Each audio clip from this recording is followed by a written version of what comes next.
नमस्कार. स्वतःच्या गावातच काम करा. 18,000 रुपये मानधन मिळवा. आपल्या महाराष्ट्र राज्याचे कृषी मंत्री दत्तात्रय भरणे यांनी ही नवी योजना आणली आहे. कृषी मित्र नावाची ही योजना आहे. या योजनेविषयी संपूर्ण माहिती या व्हिडिओमध्ये आपण पाहणार आहोत. पात्रता निकष काय आहेत, सिलेक्शन कसं होणार, संपूर्ण माहिती या व्हिडिओमध्ये तुम्हाला सांगणार आहे. चला तर सुरू करूया आपल्या व्हिडिओला.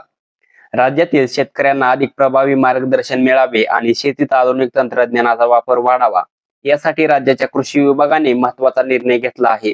प्रत्येक गावात एक कृषी मित्र नियुक्त करण्याची नवी योजना राबवण्यात येणार असून त्यामुळे तरुण शेतकऱ्यांना रोजगाराची नवी संधी उपलब्ध होणार आहे, अशी माहिती कृषी मंत्री दत्तात्रय भरणे यांनी दिली आहे.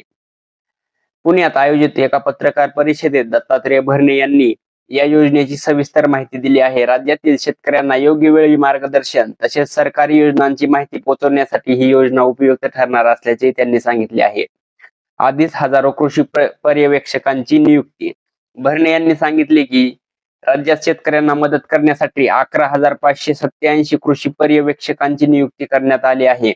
त्याचबरोबर आत्मा योजनेअंतर्गत आता कृषी मित्र किंवा शेतकरी मित्र नेमण्याचा निर्णय घेण्यात आलेला आहे. प्रत्येक गावात एक कृषी मित्र. राज्य सरकारने प्रत्येक गावात किमान एक कृषी मित्र नियुक्त करण्याचा निर्णय घेतला आहे.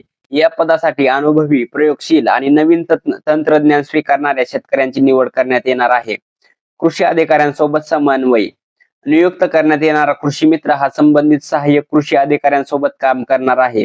त्यामुळे शेतकऱ्यांपर्यंत योजनांची माहिती आणि तांत्रिक सल्ला अधिक जलद आणि प्रभावीपणे पोहोचवता येणार आहे. मानधनाची तरतूद करण्यात आली आहे. या योजनेअंतर्गत कृषी मित्रांना वर्षाला 18,000 रुपये मानधन देण्यात येणार आहे. हे मानधन जर 3 महिन्याला वितरित केले जाणार आहे. ही योजना 1 जून पासून सुरू करण्याचा सरकारचा मानस आहे.